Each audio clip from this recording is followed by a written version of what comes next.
ৰেলনগৰী লামডিঙত দিনক দিনে বৃদ্ধি পাইছে ড্ৰাগছৰ ৰমৰমীয়া বেহা। অলিয়ে গলিয়ে ড্ৰাগছে ভৰি পৰিছে ৰেল চহৰ লামডিঙত। একাংশ যুৱ প্ৰজন্মৰ ভৱিষ্যত ধ্বংসৰ পথত। নিশাৰ ভাগত লামডিং আৰক্ষী ড্ৰাগছৰ বিৰুদ্ধে অভিযান চলাই ড্ৰাগছসহ এজনক আটক কৰে। লামডিং ডিফু সংযোগী ৰাজপথত আৰক্ষীয়ে অভিযান চলাই পৰ্টুছ লামা নামৰ এজন যুৱকক আটক কৰাৰ লগতে উদ্ধাৰ কৰে 28 গ্ৰাম ড্ৰাগছসহ 2টা চিৰিঞ্জ।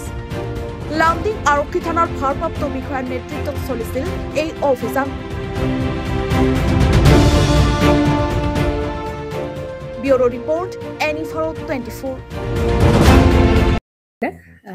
জুবিন গাৰ্গৰ গীতসমূহৰ ওপৰত আধাৰিত গানে কি আনে নামৰ এটা সুন্দৰ অনুষ্ঠান আপোনালোকৰ ওচৰলৈ আহি আছে অতি শীঘ্ৰে।